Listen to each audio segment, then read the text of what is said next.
আমি বন্ধুদের হয়তো ভালো লাগবে না, কিন্তু এটা হইতেছে কুইনাইনের মতো, বুঝিছাও? ডাক্তার মানুষ তো, তাই তিতা ওষুধ দিতে হয় মাঝে মাঝে। এই নির্বাচনের পরে অনেকের মনে একটা হতাশা, জামাত কি আদৌ ক্ষমতা আসতে পারবে? আসলে কিভাবে পারবে? অনেকে কইতেছে ক্ষমতা আসলে জামাত কি করবে সেটা বলে, কিন্তু ক্ষমতায় যাইতে হইলে যা যা করা দরকার তা করে না। কথাটা খুবই মূল্যবান। এটা যারা বলতেছে তারা জামাতের শত্রু না, বরং তারা জামাতের বন্ধু। জামাত যদি আওয়ামী লীগ বিএনপির মতো দল হইতো তাহলে এত কিছু দরকার ছিল না। জামাত একটা পরিবর্তন চায় জন্যে, এবং জামাতে ইসলামী একটা ইসলামী দল জন্যে তার ক্ষমতায় যাওয়ার পথটা কুসুমাস্তীর্ণ না। আজ আপনাকে বলি, ধরেন আপনি নিজের বিবেক দিয়া বলেন তো, বাংলাদেশের সবচেয়ে বড় সমস্যা তো দুর্নীতি, লুটপাট, তাই না? কারা এটা থামাইতে সবচেয়ে বেশি কমিটেড? কার কমিটমেন্টে আস্থা রাখবেন? নিরপেক্ষভাবে বিবেককে কাজে লাগায় বলেন। বিএনপি বিএনপি একটা গভীরভাবে দুর্নীতিগ্রস্ত দল, চোর বাটপারে ভর্তি, 59% ক্যান্ডিডেট ঋণ খেলাপি, ব্যাংকে টাকা মারছে, আর কোনোদিন শোধ দিতে যেন না হয় তাই বিএনপির হয়ে ইলেকশন করছে। বিএনপি তার দলের চোর বাটপার ডাকাতদেরকে প্রোটেক্ট করতে হবে। জামাত এনসিপিতে কোনো দলের ভেতরে চোরকে প্রোটেক্ট করতে হবে না তো। এই লোকগুলো ভালো, সৎ, এনসিপির ছেলেরা তরুণ, এরাই হাসিনাকে হটাইলো, লড়াকু, আদর্শবাদী মানুষ, ভালোবাসে তাদেরকে। তো আপনি কারে সাপোর্ট করবেন? দেশের স্বার্থ যদি সবার আগে হয় তাহলে জামাত এনসিপি। জামাতের সংগঠন বিশাল, কি বিশাল বিশাল শোডাউন করলো, বেশিরভাগই শোডাউন হয়েছে বিএনপির চাইতে বড়, কি জোয়ার। কিন্তু ইলেকশনে জিতলো বিএনপি, ক্ষমতায় বিএনপি। কেন কেন জামাত ক্ষমতায় যেতে পারলো না? ইসলামপন্থী আন্দোলন রাজনীতিকে দেখতেছে একটা নৈতিক মিশন হিসেবে, একটা মরাল মিশন হিসেবে, কিন্তু আধুনিক রাষ্ট্র চলে ক্ষমতার হিসাব দিয়ে। ইসলামী আন্দোলন দেখেন নৈতিক মিশন হিসাবে, কিন্তু আধুনিক রাষ্ট্র চলে ক্ষমতার হিসাব দিয়ে। এই দুইটার দ্বন্দ্বই ইসলামী দলগুলোকে ক্ষমতা আসতে বাধা দেয়। রাষ্ট্রের টিকে থাকতে হলে দরকার কি কি? প্রশাসন দরকার, শক্তির ভারসাম্য দরকার, জোট ব্যবস্থাপনা দরকার, বাস্তব কৌশল দরকার। কিন্তু কেউ যদি শুধু নৈতিক ভাষায় রাজনীতি করে আর অন্যরা কৌশল নিয়ে করে, তাহলে নৈতিক দল পিছায় পড়বে। তাই হইতেছে, ধরেন ইসলামী দল যদি একটা গাছ হয়, খাড়া আর শক্ত গাছ হয়, আর রাষ্ট্র ক্ষমতা যদি ঝড় হয়, তাইলে ঝড়ে তো গাছ থেকে কাইত হইতে হবে, তাই না? কাইত হইতে না পারলে তো গাছটা ভেঙে যাবে। তার উপরে বাংলাদেশে বাস্তবতা অনেকদিন থেকে রাজনীতিতে একটা নতুন জিনিস দাঁড়িয়েছে, ক্ষমতায় টিকে থাকাই হইতেছে আসল কথা, নৈতিকতা পরে। এনে ক্ষমতা যেন নিজেই নৈতিকতার জায়গা নিয়ে ফেলছে। আর ক্ষমতাবান, আমি যাদেরকে বাঙ্গু এলিট বলি, তারা যেভাবেই হোক ক্ষমতাকে ধরে রাখে, তাদের ক্ষমতার বৈধতার জন্য ন্যারেটিভ তৈরি করে। তার জন্য বুদ্ধিজীবী আছে, মিডিয়া আছে।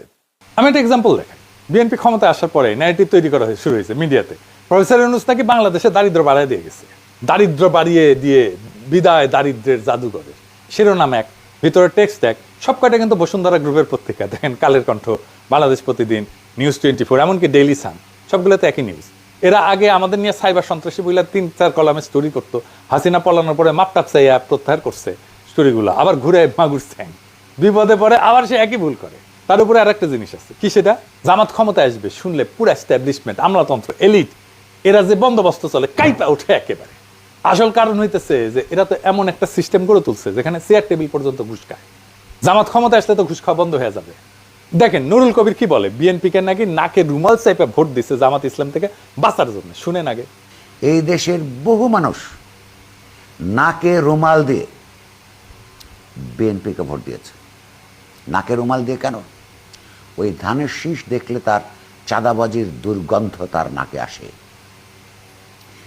এই নাকে রুমাল দিয়ে দিয়েছে জামাত ইসলামের হাত থেকে বাঁচবার জন্য।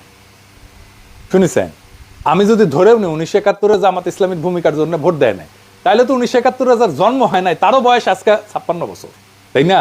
সে জামাতের কি দেখে, কি থেকে ব্যস্ত নাকে রুমাল চেপে বিএনপিকে ভোট দিল?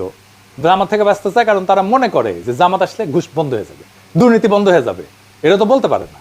বলে নারীদের বন্দি করবে, দেশকে পিছনের দিকে টেনে নিয়ে যাবে, দেশকে আফগানিস্তান বানাবে। আর নুরুল কবির মনে করে সন্ধ্যা গেলে ঢাকা ক্লাবে গিয়ে মাল টানতে পারবে না, ওটা বন্ধ হয়ে যাবে।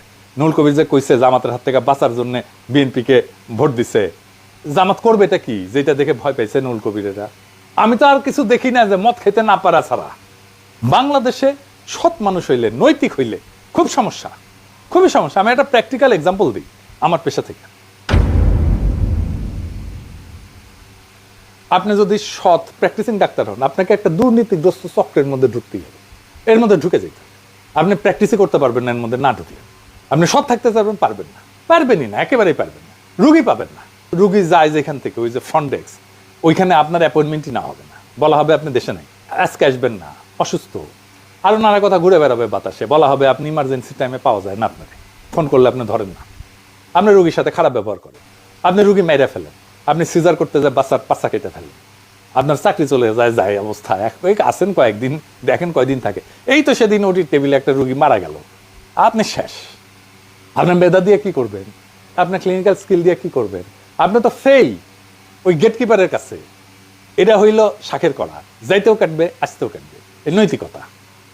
নৈতিক থাকলে টিকবেন না, করাপ্ট হলে টিকবেন, কিন্তু নৈতিক থাকতে পারলেন না।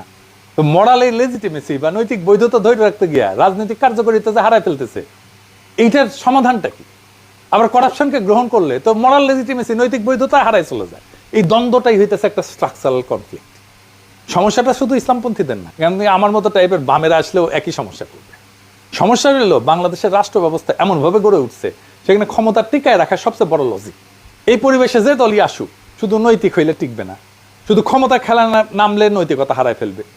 অর্থাৎ নৈতিক রাজনীতি এবং রাষ্ট্র ক্ষমতার বাস্তব লজিকের মধ্যে একটা সংঘাত হবে। ক্ষমতার বাস্তব লজিক বলতে কি বোঝায় আসলে আরেকটু বুঝে দেখি। মানে রাষ্ট্র যেভাবে বাস্তবে কাজ করে, ক্ষমতা যেভাবে টিকে থাকে এবং শাসন যেভাবে পরিচালিত হয়, সে কাঠামোগত নিয়মগুলো একটা নৈতিকতা বা আদর্শের বাইরে যায় কাজ করে। এটার সাথে নৈতিকতার কোনো সম্পর্ক নেই। এটা ব্যক্তিগত নৈতিকতার প্রশ্ন না, এটা সিস্টেমের লজিক। তাত্ত্বিকভাবে রাষ্ট্রের কাজ হইতেছে ন্যায় বিচার, জনকল্যাণ, নাগরিকের অধিকার রক্ষা করা, কিন্তু বাস্তবে অনেক রাষ্ট্র সবচেয়ে বড় লক্ষ্য হয়ে যায় ক্ষমতা ধরে রাখা। এর মানে বিরোধীকে দুর্বল করা, প্রশাসনের নিয়ন্ত্রণ রাখা, আইনকে রাজনৈতিকভাবে ব্যবহার করা, নিরাপত্তা কাঠামো নিজের অনুগত রাখা, এটাই ক্ষমতা টিকায় রাখার লজিক। আপনি যদি পুরাপুরি নৈতিক অবস্থানে থেকে বলেন সব দুর্নীতিকে আমি শূন্য করে দেবো, সব দুর্নীতিবাজকে শাস্তি দেবো, দলীয়করণ বন্ধ করব, রাষ্ট্রযন্ত্র নিরপেক্ষ করব, তাহলে কি সমস্যা হয়? কারণ সমস্যা যেটা হয় তা হইতেছে রাষ্ট্রযন্ত্র আগে থেকে রাজনৈতিকভাবে বিন্যস্ত থাকে। কিন্তু আমাদের মতো অনুন্নত দেশে যেখানে রাষ্ট্রীয় প্রতিষ্ঠান দাঁড়ায় নাই, তারা একটা সিস্টেম করে নেয় ক্ষমতা চালানোর জন্য, যেটারে বলে বন্দোবস্ত। ওই বন্দোবস্তের সাথে আপনি কিভাবে ডিল করবেন, আপনি কতটুকু ভাঙবেন, ভাঙলে এই বন্দোবস্তের বেনিফিশিয়ারিরা কি ছিটকে পড়বে? যারা ছিটকে পড়বে তাদের কি হবে? আপনি কি দুর্নীতি একদম শূন্য করে ফেলবেন, সরকারি কর্মচারীদের সংসার চলবে? তাহলে এটা তো ভয় পেয়ে যাবে, ভয় পেয়ে উল্টাপাল্টা বকা শুরু করবে, নারীদের বন্দি করবে, আফগানিস্তান বানায় ফেলবে, আমেরিকা স্যাংশন দেবে। হালা কয় না যে আমার তো ঘুষ খাওয়া বন্ধ হয়ে যাবে। তাই আপনি একদম যদি আদর্শবাদী হন, রাষ্ট্রযন্ত্র আপনার বিরুদ্ধে কাজ করা শুরু করবে। তাই করে। এইটাই সায়েন্স, এটাই কনফ্লিক্ট, এটাই সংঘাত, এইটারে আপনাকে ডিল করতে হবে। তাহলে এটা ভাঙতে হলে কি করা দরকার? এটাকে ভাঙতে হলে নৈতিকতা এবং দক্ষতার সম্পর্ক নতুনভাবে নির্মাণ করতে হবে। এক নাম্বার, আপনার মরাল ইন্টেন্ট বা মরাল লক্ষ্য, মরাল ইচ্ছা, নৈতিক ইচ্ছাটা ইনস্টিটিউশনাল কমিটমেন্ট দেখাইতে হবে। আমরা ভালো, এটা কাজ করবে না, বরং বলতে হবে আমরা সংবিধান মানবো, আমরা নির্বাচনী প্রক্রিয়া বদলাইতে চাইলে আইনি পথে বাধা দেবো, আমরা ক্ষমতায় গেলে কোনো প্রতিষ্ঠান স্পর্শ করব না, এইটা আমরা লিখিতভাবে বলতেছি। অর্থাৎ ইচ্ছা না, কাঠামোগত প্রতিশ্রুতি দিতে হবে। আমরা মরাল পুলিশিং করব না, আমরা জাতির সমৃদ্ধি বাড়াবো এমনভাবে যেন কাউকে হারাম উপার্জনের খাবার সন্তানের মুখে তুলে দিতে না হয়। আমরা ক্ষমতায় এসে কারো পেটে লাথি মারবো না, নিজের সম্পদের জন্য যেন নিজের গ্লানি সইতে না হয়, এই ব্যবস্থা আমরা করি। আমরা ধরবো শীর্ষ দুর্নীতিবাজদেরকে, এক্সাম্পল তৈরি করবে এমন ইস্যুগুলাই ধরবো। আমরা এস আলমরে ধরবো, আমরা আদানিরে ধরবো, আমরা সালমান এফ রহমানরে ধরবো। দুই নাম্বার, শাসকের যে কালচার, এই কালচারটাকে আপনাকে ভাঙতে হবে। আপনাকে যদি ভাঙতে না পারেন, তাহলে আপনি বিকল্প শাসক হিসেবে নিজেকে দেখাইতে পারবেন না। আপনার বিকল্প শাসক হইতে হলে আপনার বিকল্প কালচার থাকতে হবে। মনে রাখবেন, আপনি শুধু ভুক্তভোগী না, আপনি বিকল্প শাসক। তবে সব নির্যাতনের ডকুমেন্টেশন রাখবেন, মামলা করবেন, ভিকটিমের বাসায় যাবেন, কোনো ভিকটিম যেন না থাকে যার বাসায় আপনি জান না। 4 নাম্বার, সংঘর্ষ না, কম্পিটেন্স দিয়ে শক্তি দেখাবেন। ক্ষমতার লজিককে হারাইতে হইলে সহিংস বা আবেগী প্রতিক্রিয়া না, প্রমাণ করতে হবে আপনি সংগঠিত, আপনার প্রশাসন বোঝেন, আপনি অর্থনীতি বোঝেন, আপনি আন্তর্জাতিক সম্পর্ক বোঝেন, আপনি কূটনীতি বোঝেন, এমনকি আন্ডারওয়ার্ল্ডও বোঝেন। আপনার কোয়ালিশনকে ব্যাপক করতে হবে। আমি কয়েকদিন আগের এপিসোডে দেখাইছিলাম গণসংগঠন করার কথা, নারীদের সংগঠন করার কথা, সেটার কাজে হাত দেন। কোয়ালিশনকে ব্যাপক করার মানে এই না যে আপনি রাজনৈতিক দলের কোয়ালিশন করবেন, অনেকগুলো রাজনৈতিক দল আনবেন। আপনাকে নানা সোশ্যাল ক্লাসের সাথে কোয়ালিশন করতে হবে। নুরুল কবিরের সাথে বিএনপির কোয়ালিশন আছে তো, শহীদুল আলমের সাথে বিএনপির কোয়ালিশন আছে তো। আপনাকে এই লেভেলে কাজ করতে হবে তো। আমি ডাকসুকে একটা পরামর্শ দিচ্ছিলাম যে সাবেক ডাকসুর যত ভিপিজিএস আছে তাদের সাথে দেখা করো, তাদের পরামর্শ নাও, কে কোন দলে আছে ওইটা দেখো না। দেখা করতে না চাইলে সেটা ভিন্ন আলাপ, কিন্তু তোমাদের তরফ থেকে দেখা করো। দেখলাম মাহমুদুর রহমান মান্নার সাথে যে দেখা করছে, মান্না ভাই তো উচ্ছ্বসিত হয়ে প্রশংসা করছে, করারই কথা। তারপরে আর কারো কাছে গেছে কিনা জানি না, গেলে তো নিউজ হইতো। আপনার আশেপাশে সিভিল সোসাইটির একটা স্ট্রেংথ দাঁড় করেন। আপনার কোয়ালিশন যে সবার সাথে একই মাত্রায় হইতে হবে তা না, কারোর সাথে একটা লুজ সম্পর্ক থাকতে পারে, লুজ অ্যালায়েন্স হইতে পারে, আবার কারোর সাথে একটা স্ট্রং অ্যালায়েন্স হইতে পারে। আপনি তো 35.8% ভোট পাইছেন, ইঞ্জিনিয়ারিং করে বাদ দিলেও তো এইটুকু পাইছেন। এটা বিশাল অঙ্ক। আপনি তো আগামীর ক্ষমতা, আপনাকে কেউ উপেক্ষা করতে পারবে। তারা জানে আজ হোক কাল হোক আপনি ক্ষমতা আসবেন, আপনার শত্রুও জানে। রমজানে তো বেড়াছাড়া করে ফেলছে, জিনিসপত্রের দাম আকাশ ছুঁইছে। হাসিনার আমলে চাইতে দাম বেড়ে গেছে জিনিসের, সামান্য লেবুর সিন্ডিকেট ভাঙতে পারতেছে না, ধাই ধাই করে বাড়তেছে জিনিসপত্রের দাম। প্রফেসর ইউনূস কিন্তু কমায় আনছিলেন জিনিসপত্রের দাম। আমি আপনাদের দুইটা ভিডিও দেখাই, এক বৃদ্ধা দেখেন। সোয়াবিন তেল 1 কেজি তেল 200 টাকা 250 টাকা, 1 কেজি তরকারি 80 টাকা 90 টাকা 100 টাকা। আমগো মতো মানুষে কিনা খাওয়ানোর উপযুক্ত চাইয়া চিন্তা যা 2-4টা তরকারি লইয়া যাই, হইলে হয় না হইলে নাই, বুঝছা। বড় লোকের গ্রামে তো কিছু পাইও না মেম্বার চেয়ারম্যানের কাছে, বাইরে আর মারহুতেরা যা 200-400 টাকা সাহায্য দে। আলহামদুলিল্লাহ, আল্লাহ বাবার করে দোয়া করি, আল্লাহ হুতের করে দানগত ভালো রাখুক, আল্লাহ সুস্থ সবল রাখুক। দেখেছেন? এইবার একজন শিশুর একটা ভিডিও দেখেন। এইসব তেল কেউ খায়? আপনারা গরিব হইলে আপনারাও কেন? এই আপু, এই যে নাম কি তোমার? শান্তিদা। তুমি কান্না করতে করতে কই যাও? আব্বা কইছি 4টা ডিম দিতে, আব্বা 2টা ডিম দিছে। আমি তোমার মেইন রুট থেকে ফলো করতে আইতেছি, তুমি আমাকে স্পিডে হাঁটতে পারো, এই জন্য কান্না করতেছো। 2টা ডিম দিছে দেখা। তোমাদের ঘরে মানুষ কয়জন? 4 জন। 60 জন মানুষ, 2টা ডিম দিছে। কেন তোমার আব্বার তো টাকা নাই? 30 টাকা আছে, 30 টাকা দেখি নেই। দিছে। এডি কি তেল?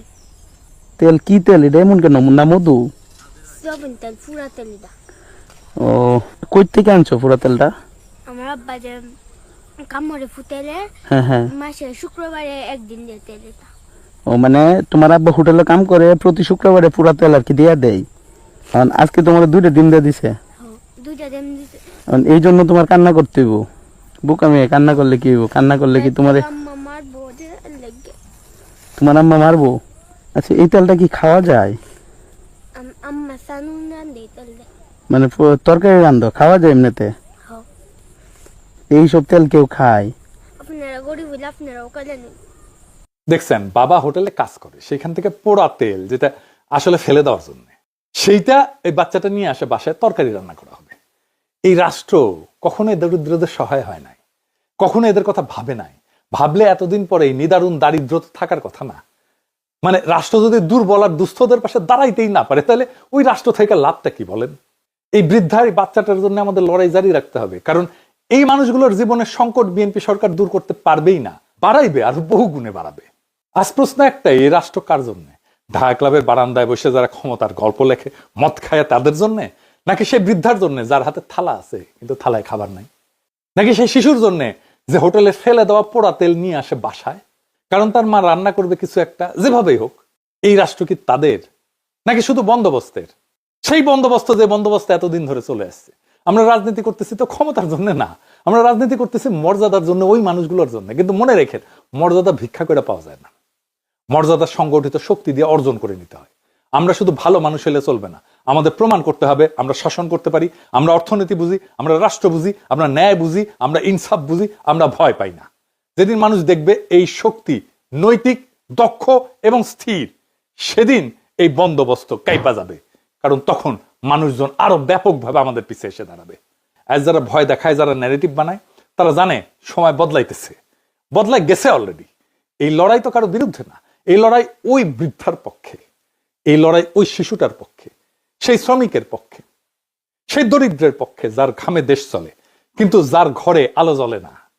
তাই লড়াই থামবে না, সংগঠন থামবে না, আত্মবিশ্বাস ভাঙবে না।